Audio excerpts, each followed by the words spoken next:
Hi there. We are in the month of December and we're in the international lesson. We're going to follow some themes that take us through the birth of Jesus. This week we begin with Ruth. Ruth makes the genealogy. I'm going to divert a little bit from the lesson. They take the genealogy out of Luke. I'm going to Matthew for it and pick up some thoughts there. And then next week it's the David wanting to build the temple for the Lord. And of course, David is a descendant of Ruth and Boaz, but he's also an ancestor of Jesus. And the temple was very significant in Jesus' time.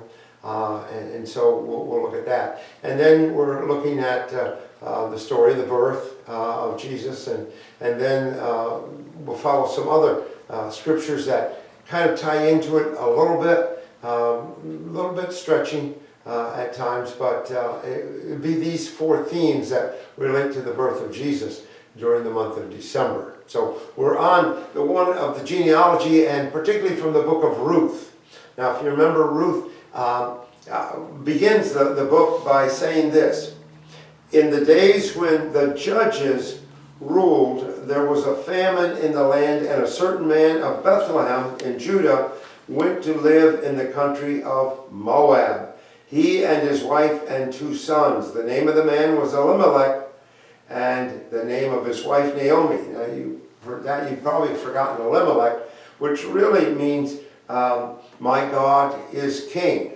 Elijah, Elisha, that's my God. And then Melech is king. So he has a good Hebrew name. My God is king. And he has 2 sons. He's from Bethlehem. He has 2 sons. And they go with him down into Moab. Now the 2 sons marry Moabite women. And they live there for a while. And it happens that Elimelech dies, as do his 2 sons. Now that leaves Naomi as a widow, Elimelech's wife. And then Orpah and Ruth are now widows. They're both Moabite women, but their husbands have died.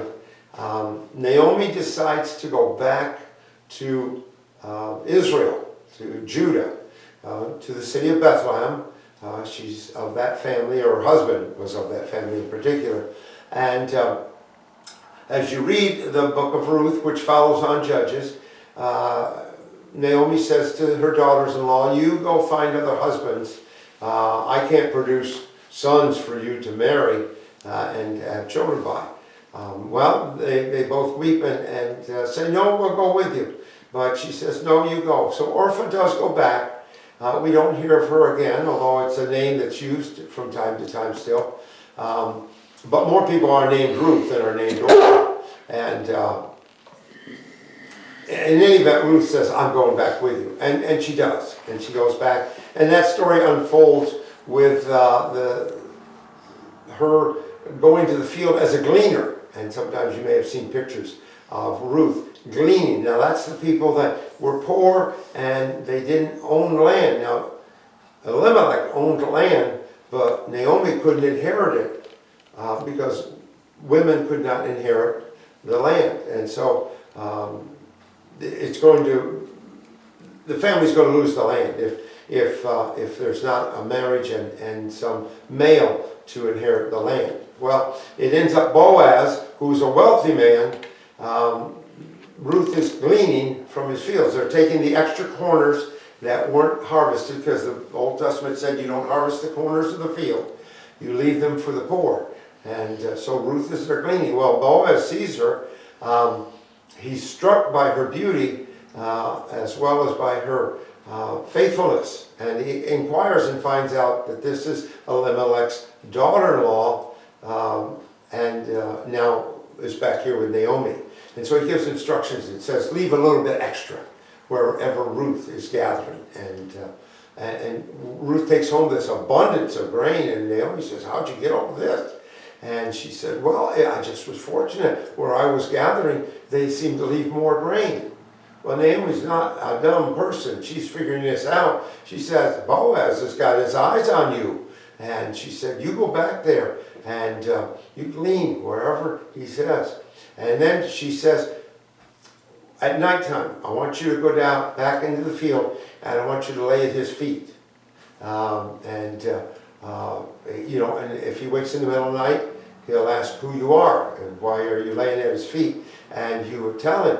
Now that's a sign that's favorable, that your mother-in-law is favorable to your marriage to Boaz.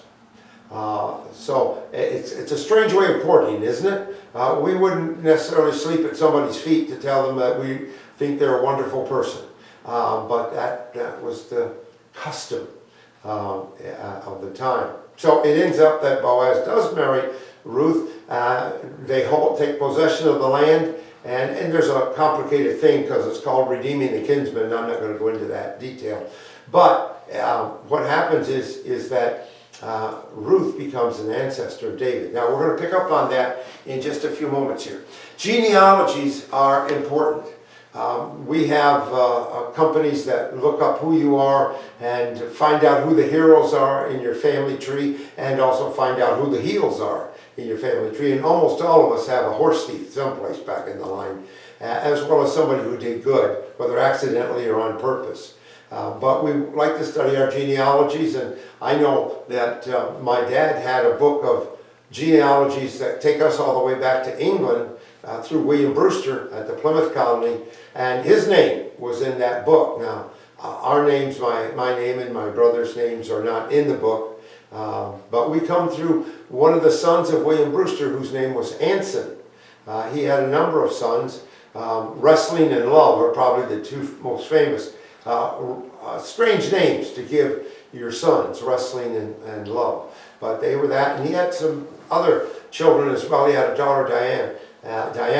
And so genealogies help us to know a little bit about who we are and where we came from. Most of us are quite a bit of Heinz 57. There's a variety of backgrounds in us through intermarriage and all that. And I have adoptions in my family that we don't even know who the parents were, both on my dad's side and on my mother's side. So there's a mixture in all of us. But genealogies were a part of being able to prove that you were a landholder in the land of Israel. You had to be able to trace your genealogy, your ancestors, back supposedly to the time when Joshua divided the land, and you got it according to your tribe and your family. Was how it was traced back in those days. So genealogies were important for being a proper person. If you weren't a proper person, if you couldn't prove your genealogy, then you were not considered a part of Israel and of the Israelites. So that would take away a lot of your privileges. And so being proper and having property were an important part of that. Now, land is a legacy. And if you don't have land, you have no place to live. Now, the Levites were a group of people, one of the tribes. They were to assist in the care of the tabernacle and later on the care of the temple. The family of Aaron, which was a Levite family, he was a descendant of Levi, one of the 12 tribes. Now, Jesus is going to be a descendant of Judah, another one of the 12 tribes of Israel. But the descendants of Levi were the ones that took care of the temple and provided for it. They had no land holdings.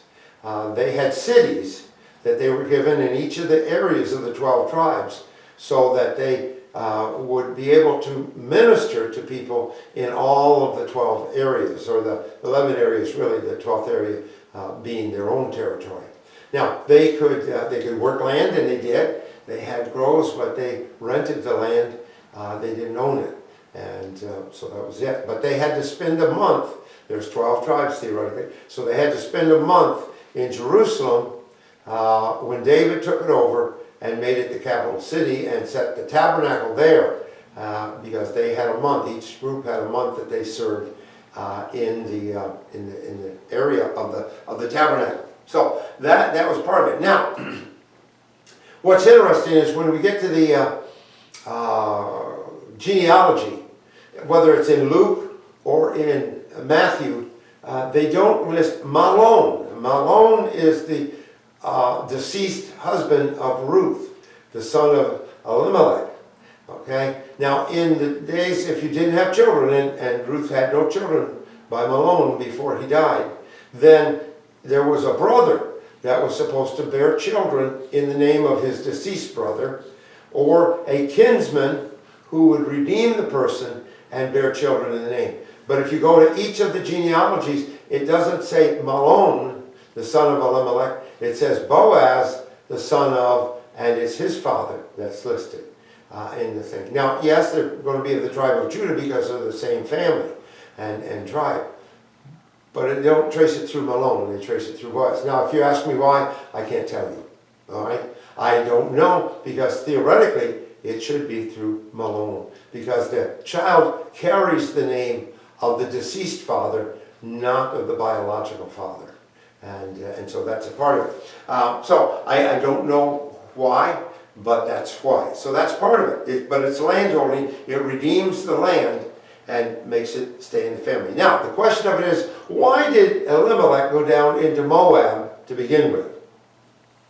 Well, there had been a famine in the land of Israel. And that's not unusual. Famines happen. The rainfall doesn't come when it's needed. Crops die. You experience famine. You can go back to the time of Abraham. Now, Ruth is around about 500 years after the time of Abraham. He lived about 1000 BC, that is 1000 years before Jesus, and Ruth would have been alive about 1500 years before Jesus.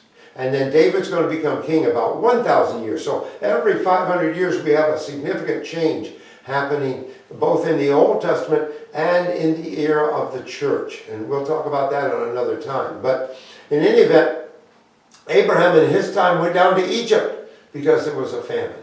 And he goes and stays there until the famine's over, and then he moves back up.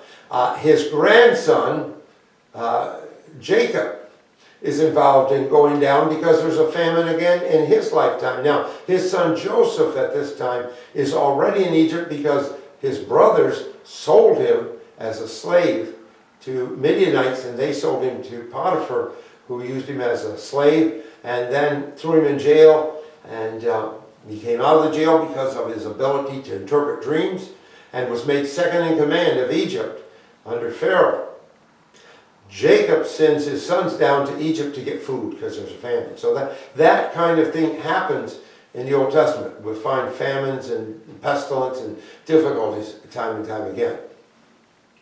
Now, after Joseph is the leader down there, of course, there's a Pharaoh that overtakes the other Pharaoh, throws him off the throne, and he becomes now the Pharaoh or the king of Egypt. He doesn't care for the descendants of Jacob. He doesn't like them, and so he makes them slaves. And so they serve for nothing, and they're out of the high posts and all of that stuff. So that's 400 years they're going to be slaves approximately. And then Moses comes along and leads them out and takes them to the promised land. He's succeeded by Joshua, and when Joshua dies, they haven't conquered all the land, but they're living in it, and now comes the time of the judges.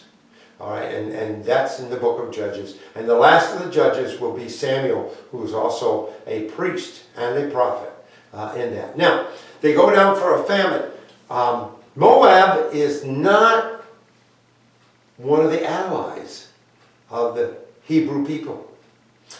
In the book of Judges, one of the early encounters is against the king Eglon of Moab, who comes over, and he doesn't subjugate all the peoples of Israel, but he subjugates some of them.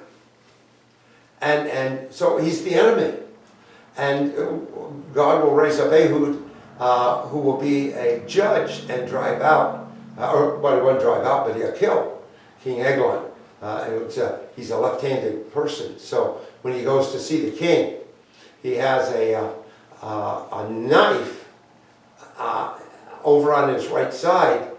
Well, you wouldn't pull out a knife from your right side. So when he's checked for the left side. And he kills. And that's kind of a story about Ehud as the judge he was left-handed. And he managed to free the people of Israel from their slavery by killing this king.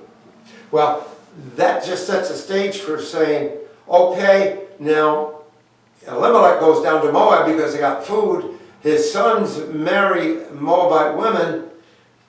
That's marrying into the enemy. You know, we're less than 100 years into the Judges, and we've got Elimelech going down. Now that's part of what's setting the stage here. Naomi is taking a risk by bringing Ruth back with her. She's a Moabite. If you read the book of Deuteronomy, it says a Moabite cannot enter the congregation of Israel for 10 generations. That's a lot of grandchildren in there. And here comes Ruth with Naomi, and Ruth is sending her to glean. Now, she's not advertising that this gal is a Moabite, but it's figured out. Rumors move fast in small towns, and the rumors move. The thing about it is that God is going to work through Ruth. And that becomes the bottom line of the thing. Is that God, you can't put God in a box and say, God, you can't work any other way than this. Because God will circumvent us and do his work. And that's why I wanted to go. In the genealogy of Luke, it's not mentioned, but in the genealogy of Matthew, we find a bunch of ways in which God does things that we say, well, God, that's not really the proper way to do it. You don't tell God what the proper way is. God is his own interpreter. But here's the genealogy, as Matthew has it, of Jesus. An account of the genealogy of Jesus, the Messiah, the son of David, the son of Abraham. Remember, Abraham is 2,000 years before Jesus. I said 1,000 before, that was wrong. 2,000 years before Jesus. We're 2,000 years after Jesus. Abraham comes along 500 years after that. Okay, now let me start that again. All right. Moses is 1,500 years before Jesus. All right, I'll get that right. Abraham is 2,000 years before Jesus. Moses, 1,500 years before Jesus. The Judges are in that 1,500 years of Moses there, and you come up to the time of David, who's king at 1,000 years before Jesus. So, if I haven't confused you, you just stay with me. I'll be able to do it yet. All right, now, having said that, we have these two important characters. We have David at 1,000 years before Jesus. We have Abraham at 2,000 years before Jesus. And then it goes with this. Abraham was the father of Isaac, and Isaac the father of Jacob, and Jacob the father of Judah, and his brothers. They're coming through the line of Judah. Judah has 11 brothers, and Judah is not the oldest. Normally you would trace your line through the oldest, but it doesn't. You would also expect it to be traced through Joseph, who's going to be the one that takes care of Israel. And you think, okay? All right, Judah, the father of Perez and Zerah, by Tamar. Tamar was not a Hebrew. She was a Gentile, a Canaanite. And Tamar was married to Zerah, was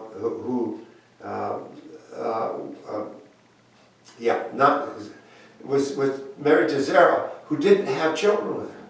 She had children illegitimately, and Zerah was that Perez was that child. The father, Zerah. Okay, the father of Perez and Zerah by Tamar. All right, so Tamar is not supposed to have children by these Hebrew people.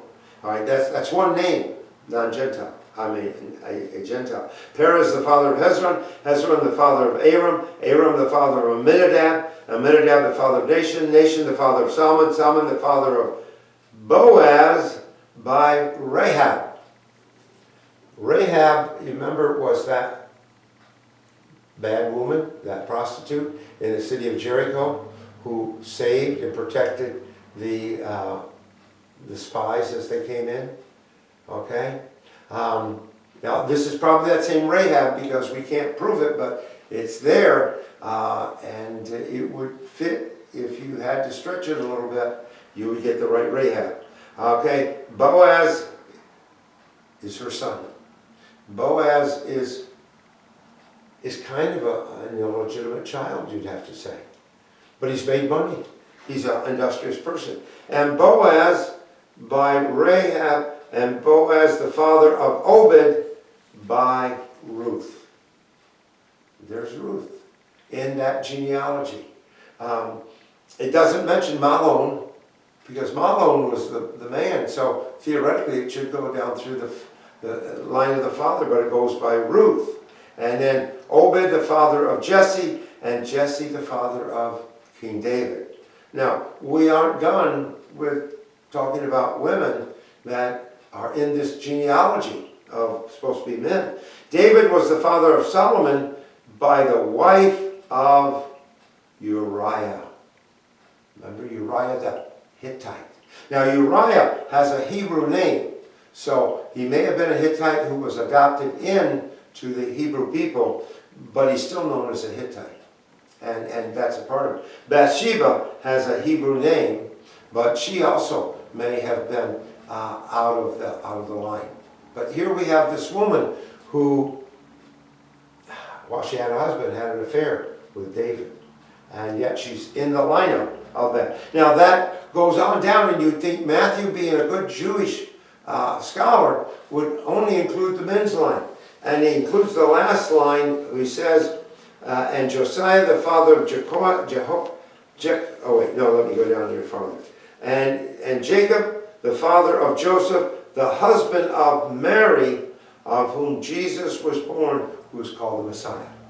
Four women named there in that genealogy. Why would God do that? I don't know, but he did it. Luke doesn't do it. Luke doesn't mention any of those women. And he's the one that has a gospel account that talks about women more than any other gospel account. He's the one that reminds us of Mary Magdalene and of her faithfulness to Jesus. It's an amazing thing. So when we're beginning Advent is when God says, I've got a work to do, and no one will hinder it. And you find that in the book of the prophets. I have a work to do, and no one will hinder it. God can use people that we reject, and we would say, oh, they're not worthy. They shouldn't be there. But God uses them to accomplish his purpose, to bring his Messiah into the world so that he may redeem the world for himself.